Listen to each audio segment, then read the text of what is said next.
Welcome to Rick's Corner. Well, it's the last week of the year. New Year's is just a few days away.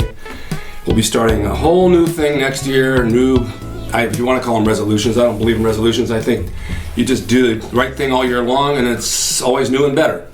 But I did get some emails this past couple of weeks. Actually, I get them quite often about keeping the golden era alive, and that the fact that I have a passion for it, and that you can tell that it was a huge part of my life. And I really appreciate those emails. And this is just what I want to talk about for a minute, because we all have a past. I have a longer past. Some people have a shorter past because of their age, and they reflect on things in life. I have friends that I grew up with that reflect on their high school days that I went to high school with. And every time I talk to them, they talk about the good old days of high school and the cars we drove and this and that. And I understand where they're coming from, because they're still in the same town and their life has pretty much just stayed the same over the years. My high school days were good. That's when I started working out with the weights and started getting results, and playing guitar in a rock band on the weekends for dances, and having a great time doing that, being a good guitarist, and figured that was going to be the thing I was going to do with my life.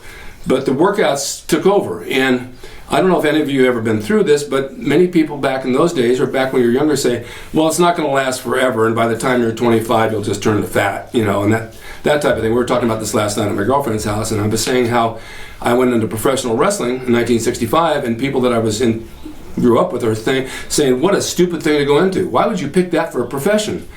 And I thought, well, because I wanted to. I had a passion to do that. I had a passion to work out. We're talking about passions on things that we do, and bodybuilding was a passion. Now, you're coming from a town where it's not important to people. They think it's dumb. Working out with the weights is dumb. Wrestling is dumb. My guitar work on the band was a little bit more acceptable, but it would have been a lot more acceptable if I would have taken a job selling used cars or new cars, in their eyes. Well, history is one thing, and the history of your life is very important. But the history of bodybuilding I kept alive. And the reason why is it was a passion to me. When people ask me about the good old days, my friends, I say, well, high school I don't really think much about. When I moved here in Los Angeles in 1969 and started training at Bill Pearl's gym, training at Goals with Arnold, and building a history with that's where my passion was. And those days, as we've said, and I've said over and over again, will never, ever, ever be duplicated again. It was an era that was unbelievable, and I always bring you guys information on it. I'm going to do another walkthrough this new year with a couple of different camera crews and show you what it was really like. I was very lucky to experience it and live it. There's no doubt about that in my mind. It was a great time. You talk about the 70s. The 70s was the era, the golden era, the era of the hippies and the way of the free love and the free life, and just a fun time to live. And I'm sorry that a lot of you guys never got to experience it. Here on the West Coast we did. And the camaraderie between all of us guys, Arnold, Dave Draper, Franco Colombo, Frank Zane, Ken Waller, in the gym was something you don't see in today's gyms, because people come and go, 24-hour fitness, they're in and out of the gym. There's no reason to have the camaraderie that we had. We were a small community in Venice Beach, and this is where the mecca of bodybuilding was. Now, people heard about Gold's Gym, they thought this was this big enterprise thing, because what happened was Joe Weider came down and started shooting a picture at Gold's Gym in Venice. And because he shot those pictures and pictures of Dave Draper and Arnold and put them in the magazines, worldwide everybody said Gold's Gym is the place to go. They thought it was this big mecca of gym that like you see today, the big gyms, and this is where everybody had to be. Not realizing it was just a small gym, but the atmosphere and the feeling was something that you could never get today in a gym. It was just unbelievable. So Joe Weider, who is the man who made that gym popular, he and Arnold and the guys made it what it was. And Joe Gold, who had owned the gym, if he had never have lived, there would never be a Gold's Gym. There would never been the history of the Gold's Gym today. There probably never would have been anything with Arnold and those guys like it was today with Joe Weider. It just wouldn't have happened. So I came from a small town. I fell in with these guys. I saw them in the magazine. Next thing I knew, I was in the magazines, part of their group, and it went from there. And then I had the t-shirt designs after doing the Gold's Gym logo and the World Gym logo.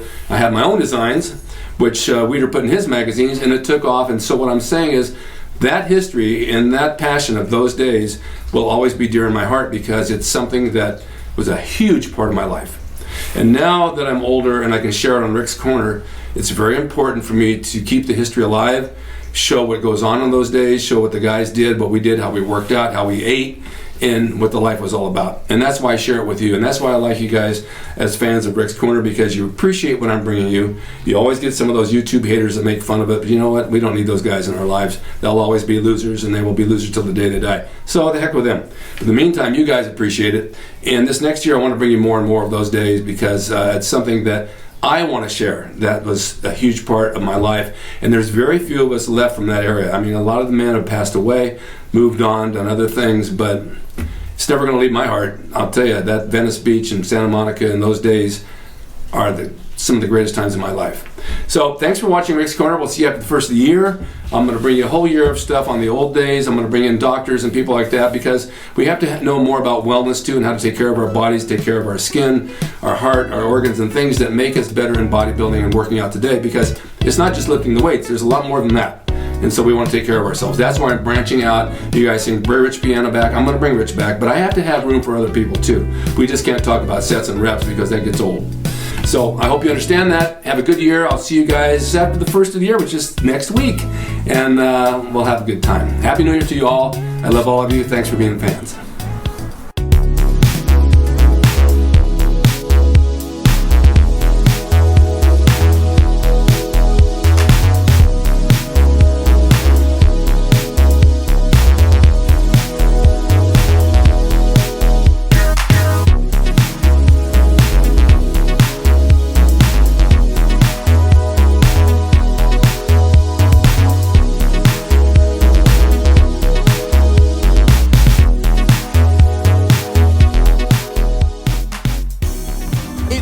drasin.com. He is the equalizer, baby. See you next time.